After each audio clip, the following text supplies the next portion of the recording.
Bom, vamos começar aqui a questão número 2, diferenciar os processos de retificação, brunimento e lapidação. Falando um pouquinho dos aspectos de retificação, é possível obter superfícies de baixas rugosidades, as arestas são pequenas e quase todas conseguem cortes simultâneos. É, a obtenção de tolerâncias são bem apertadas, e a remoção é feita por grãos abrasivos a altas velocidades e baixas profundidades de penetração. Falando um pouquinho da cinemática, a cilíndrica longitudinal é feita através de avanço paralelo ao eixo da peça e o avanço em profundidade é discreto. Cilíndrica de mergulho, o avanço é perpendicular ao eixo da peça. A cilíndrica sem centros, a peça é apoiada na régua, o rebolo gira rapidamente e faz pressão sobre a peça. Vamos a seguir para brunimento. Já o brunimento, ele remove o cavaco com ferramentas abrasivas, com partículas abrasivas unidas por ligante que visa melhora da forma, da dimensão e da rugosidade. Vale ressaltar que o contato é constante entre a peça e a ferramenta. O VH ele varia entre 12 a 30 metros por minuto. O VU ele varia de 15 a 120 metros por minuto. O VC é calculado através da raiz quadrada da soma de quadrados do VH mais o VU. E o ângulo alfa é 2 vezes o arco tangente da razão entre o VH e o VU. Vamos agora para a lapidação.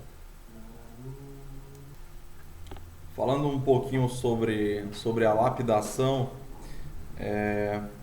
usina-se com grãos abrasivos soltos, suspenso em líquido ou em uma pasta.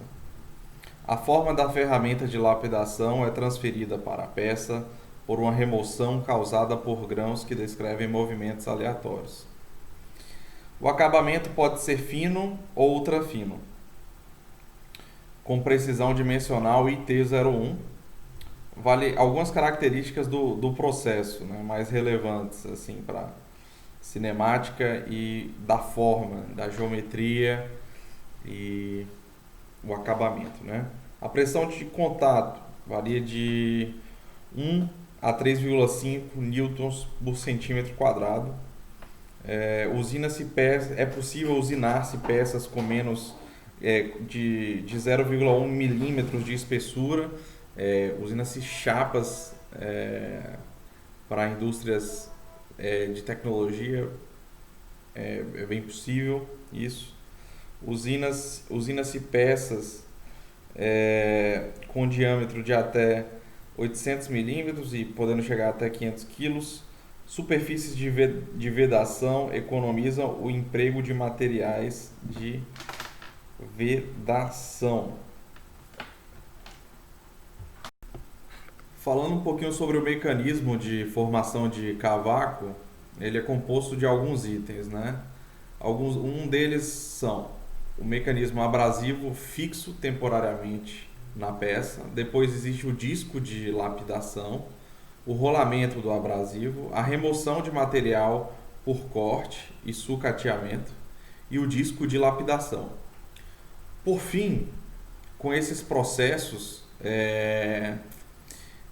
chega-se a uma superfície, o que consegue-se chegar com o processo de lapidação é uma superfície opaca, certo? Isso acontece pois as ranhuras da superfície usinada através da lapidação, elas não têm direção preferencial.